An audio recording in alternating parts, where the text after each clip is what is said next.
আহত হয় একটাই যায় স্যার, বাকি ডিজাইন। বহুল সমালোচিত আওয়ামী লীগ সরকারের দাপুটে সাবেক স্বরাষ্ট্রমন্ত্রী আসাদুজ্জামান খান কামাল সহ উচ্চ পর্যায়ের অনেকের দেখা মিলছে না।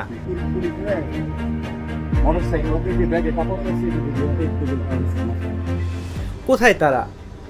দেশে নাকি বিদেশে পালিয়ে গেছেন সেই প্রশ্ন যখন জনমনে, তখন কলকাতার একটি পার্কে দেখা গেছে সাবেক স্বরাষ্ট্রমন্ত্রী আসাদুজ্জামান খান কামাল সহ বেশ কয়েকজনকে, যার নির্দেশে বৈষম্য বিরোধী ছাত্র জনতার আন্দোলনে নজিরবিহীন দমন পীড়ন চালানো হয়েছে। সেই সাবেক স্বরাষ্ট্রমন্ত্রীর বিরুদ্ধে হয়েছে অর্ধশতাধিক মামলা। সেই সাবেক স্বরাষ্ট্রমন্ত্রী কিভাবে দেশ ছেড়ে পালালেন, এ বিষয়ে জানতে চাইলে পুলিশের বিশেষ শাখার প্রধান অতিরিক্ত পুলিশ মহাপরিদর্শক মোহাম্মদ শাহ আলম বলেন, আমি গণমাধ্যমে খবর দেখেছি স্বরাষ্ট্রমন্ত্রী সহ বেশ কয়েকজনকে কলকাতার একটি পার্কে দেখা গেছে। তারা কিভাবে গেছেন সে তথ্য ইমিগ্রেশন পুলিশে নেই। শাহ আলম বলেন, এতটুকু নিশ্চয়তা দিতে পারি স্বরাষ্ট্রমন্ত্রী সহ যাদের দেখা গেছে তারা কেউ ইমিগ্রেশন ক্রস করেননি, ইমিগ্রেশনে তাদের দেশ ত্যাগের কোনো তথ্য নেই। তাহলে কিভাবে গেলেন জানতে চাইলে পুলিশের বিশেষ শাখার প্রধান শাহ আলম বলেন, ইমিগ্রেশনে যেহেতু তথ্য নেই অবশ্যই অবৈধ পথে গেছেন। হেঁটে যেতে পারেন, গাড়িতেও যেতে পারেন, স্থলপথেও অবৈধভাবে সীমান্ত পার হতে পারেন।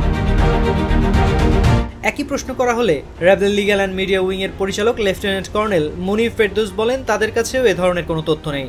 মঙ্গলবার বাংলাদেশের একটি বেসরকারি টেলিভিশনের ক্যামেরায় সাবেক স্বরাষ্ট্রমন্ত্রী সহ বেশ কয়েকজনকে কলকাতার ইকো পার্কে দেখা গেছে। আসাদুজ্জামান খান কামাল ছাড়াও সেখানে সাবেক সংসদ সদস্য অসীম কুমার উকিল, অপু উকিল ও হাজি সেলিমের এক ছেলে রয়েছেন বলে জানা গেছে। কিভাবে দেশ ছেড়ে পালালেন তারা?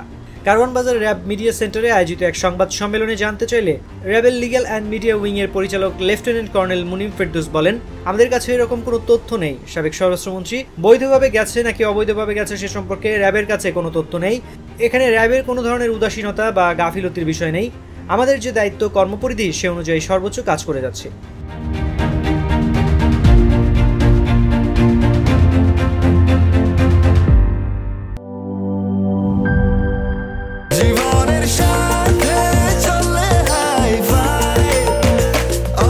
স্বাস্থ্যকর অল টাইম, সব সময় অল টাইম হেলদি লাইফ।